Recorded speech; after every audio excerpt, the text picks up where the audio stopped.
Tuning the violin is a crucial thing to know how to do when you're first starting off with the violin. And today's video, we're going to be focusing on tuning with the pegs, because a lot of musicians tune with the screws, which is right over here. However, you may notice on my violin, I only have one screw. This is actually pretty common amongst full-size violinists. The reason for that is that you actually open up a bit more sound when you have less screws to work with on the tailpiece. So you'll get a better sound, louder sound, and sometimes even brighter sound when you don't have as many screws on the tailpiece. A lot of the times the screws are made of metal, so actually metal stops the vibrations that are happening through the wooden tailpiece, which is why the sound gets bigger and it sounds louder, more vibrant. As you can see on my violin has a screw on the E string. This is pretty common because the E string is actually not so hard to tune, and it's really easy to do it with the screw. You really don't need a peg for that. However, the A, D, and G string on the violin is pretty common to tune with the pegs. So we'll go step by step. If you're a beginner watching this video, I encourage you to really follow step by step on what I'm about to show you and what I'm about to explain to you to make it easier for you. First off, you want your violin right in front of you. You don't want it away from you, you want it right in front of you. I like to hold my left hand on the violin with the for what will be for you the left shoulder, and you're gonna hold your violin on the left shoulder as so. You're gonna take your right hand, and then a peg is actually a wedge in many ways. So if you turn the violin peg like regularly, it's actually not going to stay in tune. Why? Because there's a little bit of a wedge from the peg going into the peg box, and you actually have to turn it into the peg box in order for it to really stay in tune, and to stay in any kind of pitch for that matter. So we're gonna go ahead and we're actually gonna pit our string. We're gonna pluck our string just a little bit.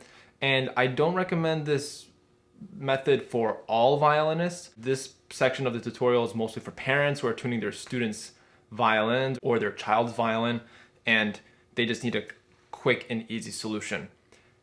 Because usually when you pluck the string, you actually stretch the string out a little more, and you don't get the pitch as good as you want it to be. Later on in this video, I'm going to show you how to tune the pegs with a bow. So I'm going to pluck my A string, and typically we want to aim between 440 Hertz to 442 Hertz. That's pretty much the range, depending on what region you're in. A lot of violinists tune their violins to 440, and many orchestras actually tune to 442.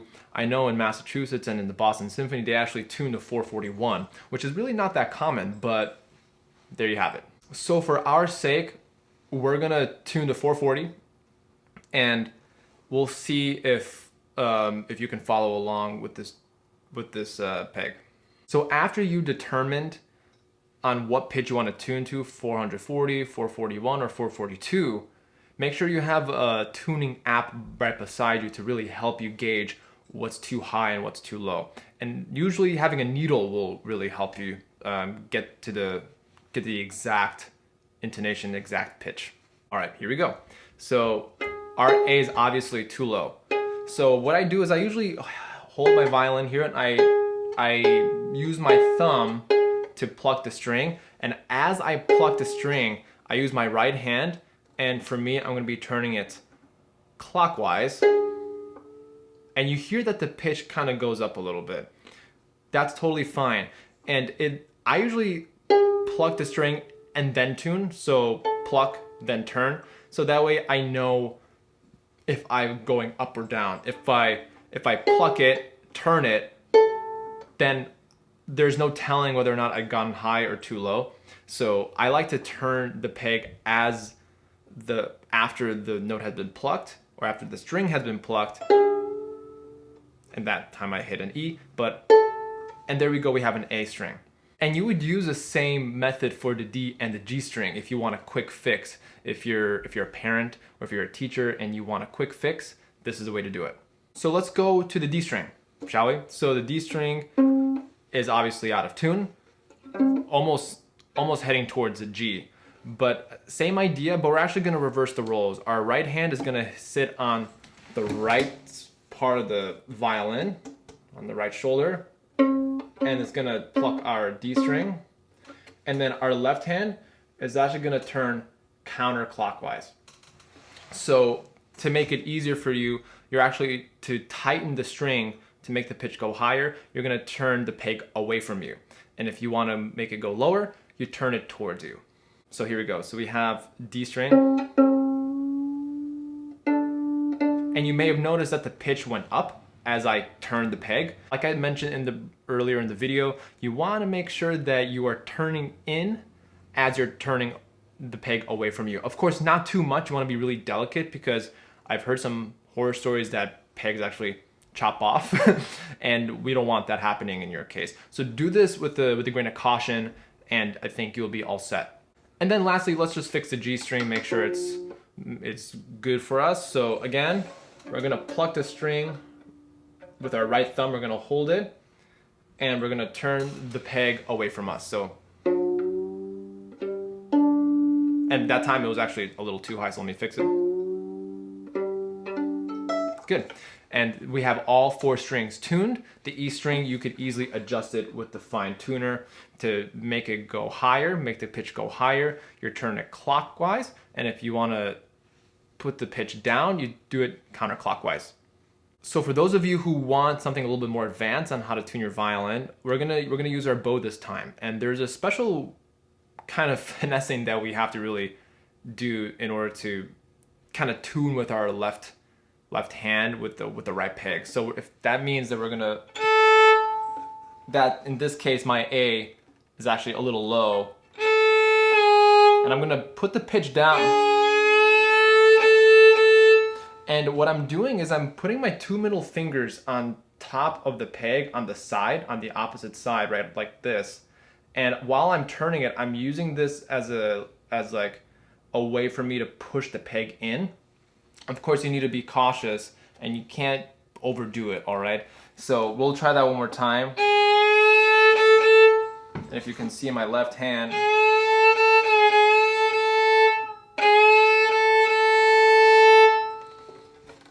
that's one way to tune your A string with the peg with your bow. And then you would go step by step from the D and also to the G string. Now, I forgot to mention this one little bonus tip. And what that is you should always be tuning the note from the bottom to the pitch that you desire.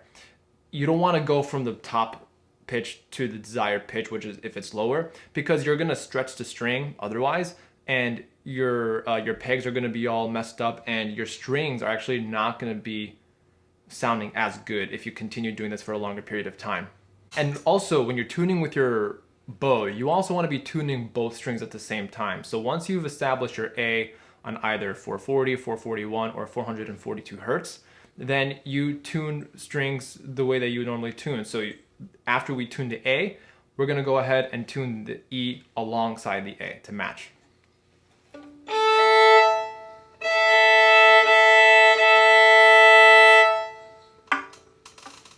And then we're going to tune a A to D. And then D to G.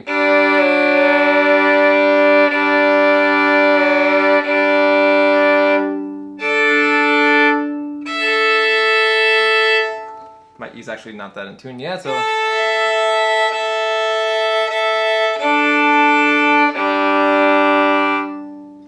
And depending on the strings and depending on the violin, sometimes if you tune your D string and you double check your other strings, they may go out of tune, and that's okay, because sometimes the tension is a little different according to each string, so you just want to double check on all of those strings. And you may have noticed that I was using long bows to really make sure I get like a clear, concise sound, so I can hear the intervals, the sound waves between the 2 notes. And each string on a violin is tuned to a perfect fifth. And E to A to D, D to G, they're all parallel fifths. So we have to make sure that all the fifths are in tune with one another. Now, occasionally, and I'm not saying this all the time, but occasionally, violinists like to tune their E string a little higher, maybe a couple cents higher than what would be considered a perfect interval between the A and the E. I think it's also when soloists are trying to project in front of an orchestra, out of an orchestra to an audience, that their pitch is slightly altered a little bit for you to be able to, for the violins to be heard. So there you have it. That is my tutorial on how to tune your violin with the pegs. If you like this video, please like and share. Also make sure to subscribe and leave those bell notifications, and we'll see you in the next video.